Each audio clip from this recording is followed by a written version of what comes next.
Nos encontramos ahora en el último capítulo de este Evangelio, el capítulo 28. Este capítulo comprende la resurrección de Jesús y la gran comisión. Los dos grandes hechos que son el cimiento firme de la fe cristiana son la muerte y resurrección del Señor Jesucristo. El apóstol Pablo en su primera carta a los Corintios, capítulo 15, versículos 3 y 4, confirma esto diciendo: «Porque primeramente os he enseñado lo que asimismo recibí, que Cristo murió por nuestros pecados conforme a las Escrituras, y que fue sepultado y que resucitó al tercer día conforme a las Escrituras». El apóstol Pablo, autor de la mayor parte del Nuevo Testamento, escribió estas palabras bajo la guía del Espíritu Santo. Ambos hechos son esenciales para la fe salvadora. El hecho singular del Evangelio es la resurrección. Todas las otras religiones registran la muerte de su líder, pero solo la fe cristiana registra la resurrección de su fundador. Todos los otros líderes religiosos han quedado muertos. En cambio, solo Jesús vive. Es importante e imperativo que lo sepamos. Ningún escritor de los Evangelios da todos los detalles que tienen que ver con la resurrección.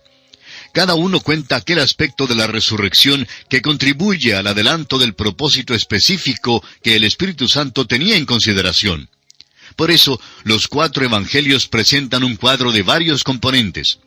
Ningún escritor busca dar la historia entera, sino la parte que sirva a su propósito. Todos los relatos de los Evangelios deben ser juntados para obtener un cuadro total, y ningún conflicto ni contradicción aparecerá entre ellos. Mateo presenta a Jesús como el Rey.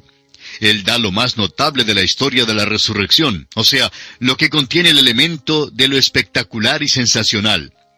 Hay un son de trompetas en el relato dado en Mateo.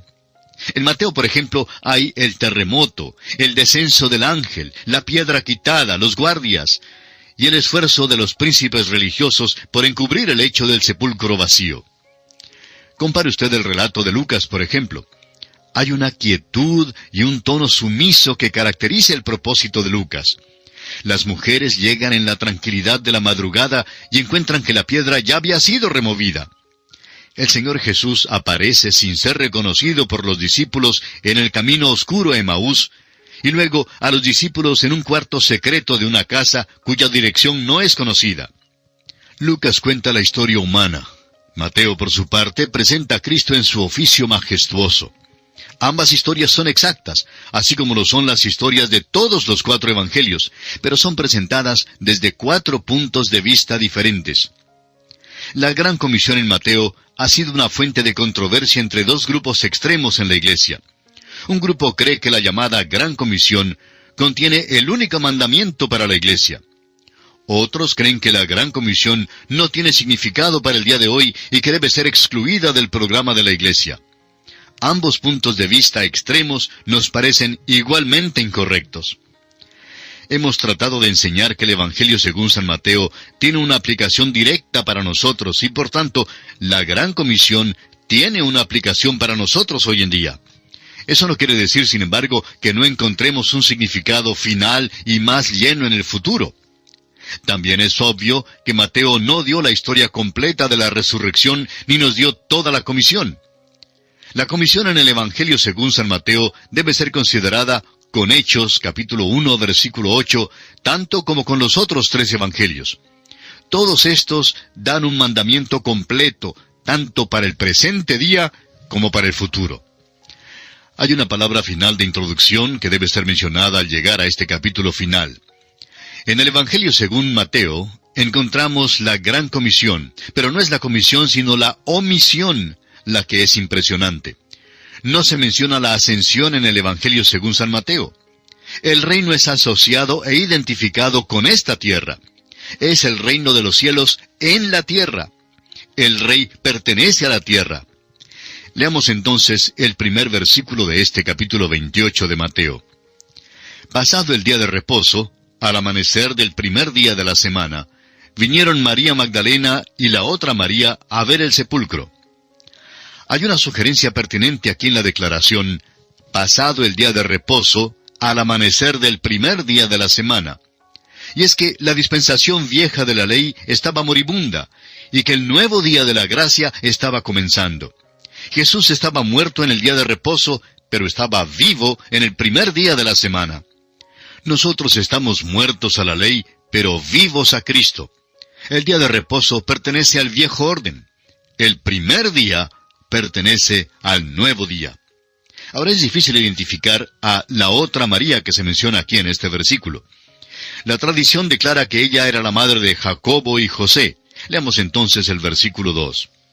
Y hubo un gran terremoto, porque un ángel del Señor descendió del cielo, y llegando removió la piedra y se sentó sobre ella. Estos hechos son sensacionales. El terremoto, el descenso del ángel y la piedra removida. Hubo un terremoto cuando se instituyó la ley. Así lo vemos en Éxodo capítulo 19, versículo 18. Hubo un terremoto en el tiempo de la crucifixión del Señor. Así lo vimos en el versículo 51 del capítulo 27 de Mateo. La resurrección nos fue presentada con un terremoto. Y ahora, aquí hay un aspecto que quisiéramos que usted note con toda atención. Y es que el ángel no quitó la piedra para dejar salir a Jesús. Jesús ya estaba fuera de la tumba. La piedra fue quitada para dejar entrar a sus seguidores. Leamos ahora los versículos 3 y 4 de Mateo 28. Su aspecto era como un relámpago y su vestido blanco como la nieve. Y de miedo de él, los guardas temblaron y se quedaron como muertos. Es interesante notar la descripción del ángel porque esto es muy excepcional en las Escrituras. Otras descripciones puede usted notarlas en Daniel capítulo 10 versículo 6 y también en Apocalipsis capítulo 10 versículo 1.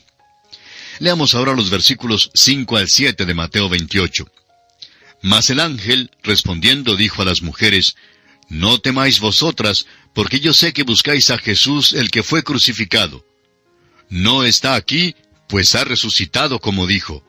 Venid, ved el lugar donde fue puesto el Señor. E id pronto y decid a sus discípulos que ha resucitado de los muertos, y he aquí va delante de vosotros a Galilea. Allí le veréis.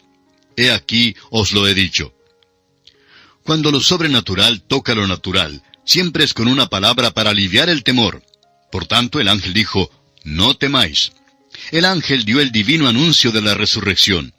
El cuerpo de Jesús no estaba ya en la tumba. Había salido antes que la piedra se quitara. Más tarde él entró en un cuarto estando las puertas cerradas. El cuerpo glorificado de Jesucristo fue radicalmente diferente al cuerpo que recibió en Belén cuando nació. A este punto, el anuncio angelical ha cesado. De aquí en adelante el mensaje será expuesto por labios humanos diciendo, Ven y ve, anda y dilo. Pero antes de todo intento de testificar de estas verdades divinas, es necesario tener en primer lugar una inquebrantable convicción de la verdad de la resurrección de Jesús. Hay que tener la convicción de que Cristo murió por los pecados suyos y míos, amigo oyente, y que fue sepultado conforme a las Escrituras. Entonces podemos decir, ven y ve el lugar donde fue puesto el Señor. No está aquí, pues ha resucitado. Con esta convicción muy dentro de nuestro corazón, podemos ir deprisa y avisar al mundo que estamos listos para ir y compartir el mensaje de las buenas nuevas de salvación en Jesucristo. Y así, amigo oyente, llegamos por hoy al final de este programa. Para considerar la última parte de este capítulo 28 del Evangelio según San Mateo, volveremos, Dios mediante, en nuestro próximo programa. Es nuestra oración que el Señor le bendiga abundantemente. Continuamos hoy, amigo oyente, nuestro recorrido por el Evangelio según San Mateo. Vamos a leer una vez más los versículos 5 al 7 de este capítulo 28 de Mateo, que fueron considerados al final de nuestro programa anterior. Mas el ángel respondiendo, dijo a las mujeres, No temáis vosotras, porque yo sé que buscáis a Jesús el que fue crucificado. No está aquí, pues ha resucitado como dijo. Venid, ved el lugar donde fue puesto el Señor. E id pronto y decid a sus discípulos que ha resucitado de los muertos, y he aquí va delante de vosotros a Galilea. Allí le veréis, he aquí os lo he dicho. Al finalizar nuestro programa anterior dijimos de este pasaje bíblico que cuando lo sobrenatural toca lo natural, siempre es con una palabra para aliviar el temor. Por eso el ángel dijo, no temáis. El ángel vio el divino anuncio de la resurrección. El cuerpo de Jesús, como dijimos en nuestro programa anterior, no estaba en la tumba. Había salido antes de que la piedra fuera quitada. Más tarde entró en un cuarto estando trancada la puerta. El cuerpo glorificado de Jesucristo fue radicalmente diferente al cuerpo que recibió cuando nació en Belén. El anuncio angélico cesó aquí. De aquí en adelante, los anuncios serían dados por labios humanos. Venid, ved, id pronto y decid. Este es el método del Señor. Y me seréis testigos. Debían recibirlo en Galilea. El ministerio posterior a la resurrección de Jesús en Galilea es esencial para nosotros. Antes de que podamos ser testigos, debemos tener asentado en nuestras mentes el hecho de que Jesús murió y resucitó de entre los muertos. Consideremos ahora la aparición de Jesús a las dos Marías. Y para ello, leamos los versículos 8 al 10 de este capítulo 28 de Mateo. Entonces ellas, saliendo del sepulcro, con temor y gran gozo, fueron corriendo a dar las nuevas a sus discípulos. Y mientras iban a dar las nuevas a los discípulos, he aquí Jesús les salió al encuentro diciendo, «Salve». Y ellas, acercándose, abrazaron sus pies y le adoraron. Entonces Jesús les dijo, «No temáis, id, dad las nuevas a mis hermanos, para que vayan a Galilea, y allí me verán». Deben notarse las emociones mixtas de estas mujeres. Salieron del sepulcro con temor y gran gozo. También parece haber una contradicción a lo que leemos en el Evangelio según San Juan, capítulo 20, versículo 17, donde Jesús le dijo a María, «No me toques, porque aún no he subido a mi Padre, mas ve a mis hermanos y diles, subo a mi Padre y a vuestro Padre, a mi Dios y a vuestro Dios». Entre estos dos incidentes, Jesús evidentemente había subido con su propia y preciosa sangre al cielo, al lugar santísimo.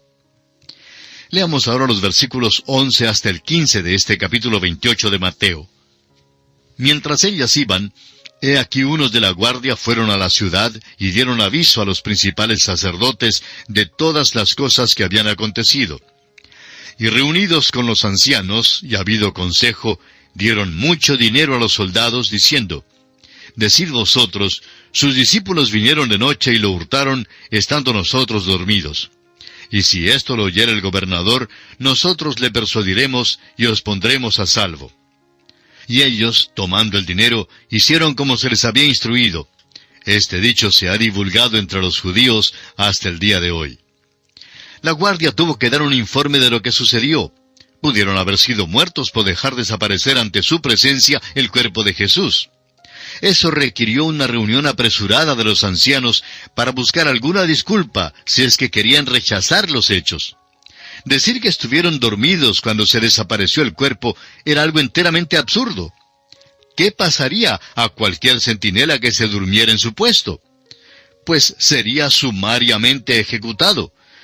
Los príncipes religiosos prometieron proteger a la guardia si el gobernador se daba cuenta de eso y hubiera querido someterlos a un consejo de guerra.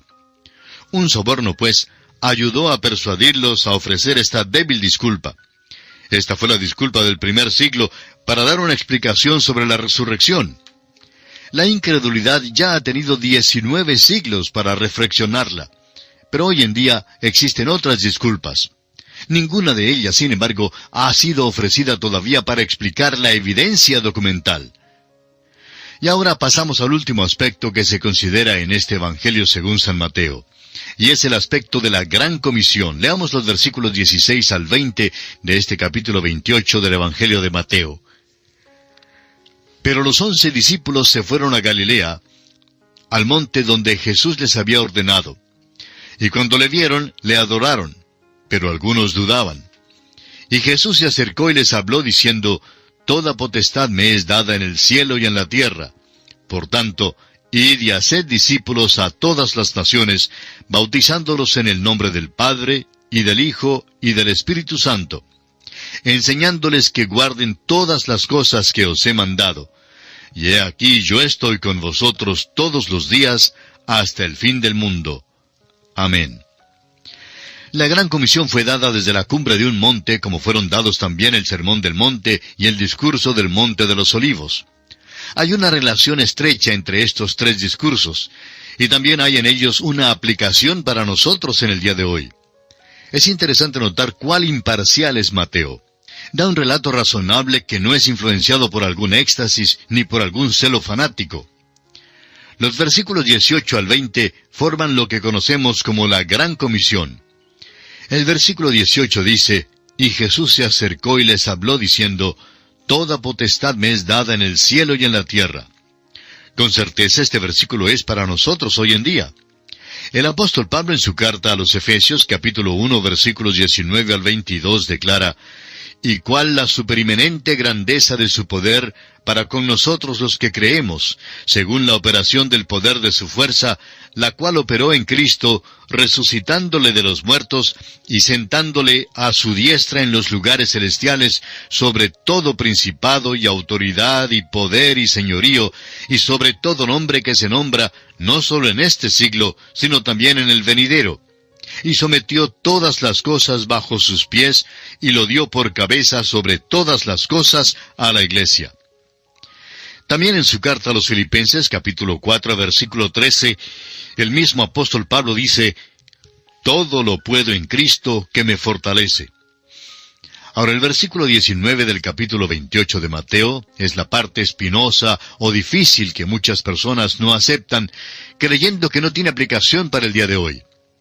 Una consideración cuidadosa revelará que hay un paralelo notable en Hechos, capítulo 1, versículo 8, donde dice, «Pero recibiréis poder cuando haya venido sobre vosotros el Espíritu Santo, y me seréis testigos en Jerusalén, en toda Judea, en Samaria y hasta lo último de la tierra». La enseñanza es parte de la obra de la Iglesia.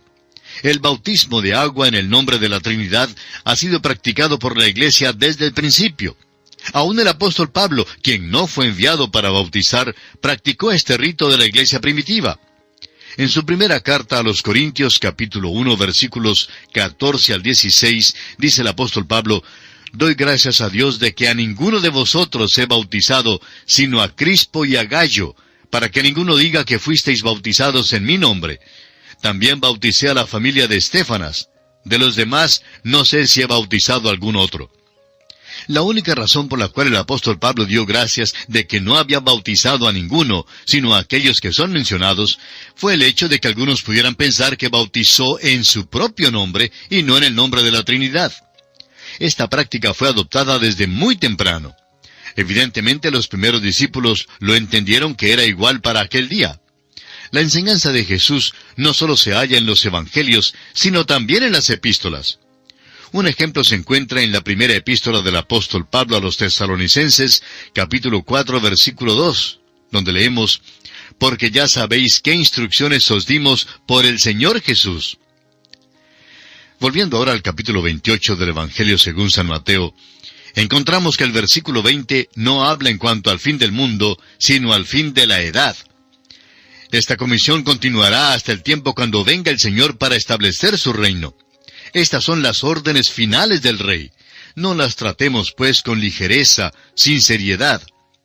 El hecho importante es que el Rey está con nosotros hoy en día por medio de su Espíritu. Él mismo dijo por medio del apóstol Juan, en el capítulo 14, versículos 16 al 18, lo siguiente, «Y yo rogaré al Padre, y os dará otro Consolador, para que esté con vosotros para siempre. El Espíritu de verdad, al cual el mundo no puede recibir porque no le ve ni le conoce. Pero vosotros le conocéis porque mora con vosotros y estará en vosotros. No os dejaré huérfanos, vendré a vosotros». El Evangelio según San Mateo, pues, nos enseña que Jesucristo nació siendo Rey, vivió como Rey, murió como Rey y resucitó Rey. Amigo oyente, Cristo viene de nuevo a la tierra como el Rey de Reyes y el Señor de Señores. ¿Está usted preparado para recibirle? Y ahora, en los pocos minutos que nos restan, quisiéramos hacer un breve repaso acerca de lo que hemos estudiado en este Evangelio según San Mateo.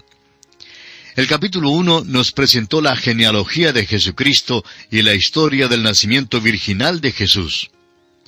El capítulo 2 nos habló sobre la visita de los magos después del nacimiento del Señor Jesús, la huida a Egipto y el regreso a Nazaret. El capítulo 3 nos presentó a Juan el Bautista. el precursor del Rey que anuncia el reino y bautiza a Jesús el Rey. El capítulo 4 nos habló sobre la tentación de Jesús en el desierto, el principio de su ministerio público en Capernaum y el llamamiento de 4 de sus discípulos junto al mar de Galilea. En el capítulo 5 estudiamos el Sermón del Monte, las relaciones entre los súbditos del reino y la ley. En el capítulo 6 estudiamos las motivaciones internas que regulan las expresiones exteriores de justicia en el trato con nuestros semejantes, como son la limosna, la oración, el ayuno y las riquezas. Y también vimos la relación con Dios, el ciudadano del reino de los cielos. El capítulo 7 nos habló de la relación del Hijo del Rey con otros hijos del Rey que tiene que ser mantenida por medio de la oración. Unas amonestaciones finales en cuanto a los 2 caminos, los falsos profetas, la falsa profesión y los 2 fundamentos. En el capítulo 8 vimos que Jesús desciende del monte y demuestra que tiene el poder para implementar los principios éticos de su Sermón del Monte. En el capítulo 9, Jesús hace 6 milagros más, llama a Mateo, contiende con los fariseos y continúa su ministerio en Galilea. El capítulo 10 nos habló de Jesús después de haber enunciado sus principios éticos y comprobado su poder sobrenatural. Comisiona entonces a los 12 apóstoles para ir a través de la nación de Israel y predicar el Evangelio del Reino. El capítulo 11 nos dijo que Jesús continúa su ministerio. Los discípulos de Juan le hacen una serie de preguntas. Rechaza las ciudades donde ha hecho grandes obras y da una nueva invitación individual. En el capítulo 12 estudiamos el conflicto y rompimiento final de Jesús con los príncipes religiosos. El capítulo 13 nos habló de las parábolas del reino de los cielos como indicación de la dirección del reino después del rechazo por parte de Israel hasta cuando regrese el rey para establecerlo en la tierra. En el capítulo 14 estudiamos que el precursor, Juan el Bautista, es decapitado. Jesús se aparta, pero le sigue la multitud. Da de comer a los 5,000 y envía a los discípulos al mar a una tempestad. Luego Jesús camina sobre las aguas del mar. En el capítulo 15 de Mateo, Jesús denuncia a los escribas y fariseos, reprocha a sus discípulos, sana a la hija de la mujer sirofenicia y alimenta a los 4,000. En el capítulo 16, Jesús continúa su controversia contra los fariseos y saduceos. Exige una confesión de sus discípulos y Pedro responde a nombre del grupo. Luego, Jesús los confronta por primera vez con la iglesia, su muerte y su resurrección.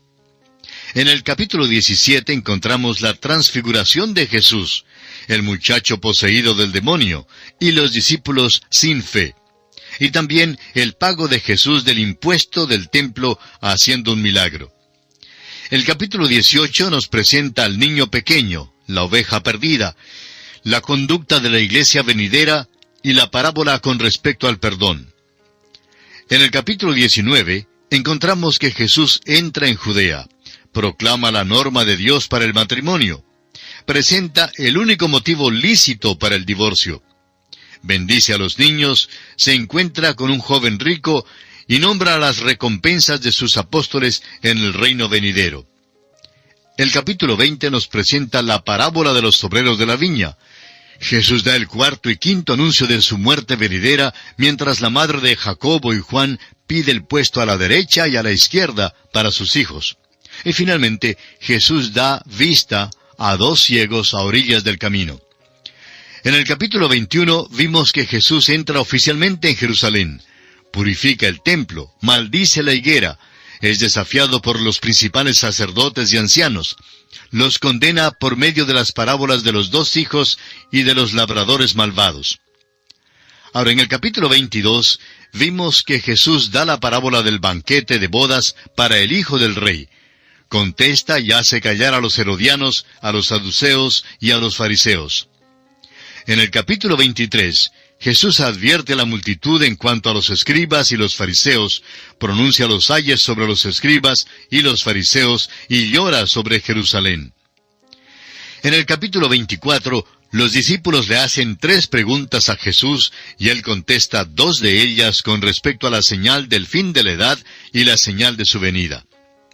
En el capítulo 25 vimos la continuación del discurso del Monte de los Olivos, la parábola de las 10 vírgenes y de los talentos y el juicio de las naciones gentiles. En el capítulo 26 estudiamos los últimos eventos en la vida de Jesús antes de la cruz, el complot para prenderle, la unción por parte de María de Betania, Judas Iscariote lo vende, la última Pascua y la primera cena del Señor, el anuncio de la negación de Pedro, la agonía en Getsemaní. Vemos que Judas lo entrega, los principales sacerdotes lo arrestan, lo traen ante Caifás y el Sanedrín, y finalmente la negación de Pedro. El capítulo 27 nos habla de los eventos que rodearon la crucifixión de Jesús.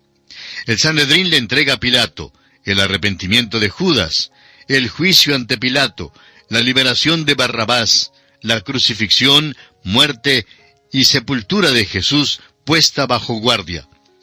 Y en el capítulo 28 vimos la resurrección de Jesús y la gran comisión. Y así, amigo oyente, concluye el Evangelio según San Mateo. Es nuestra oración que el Señor le bendiga en forma especial.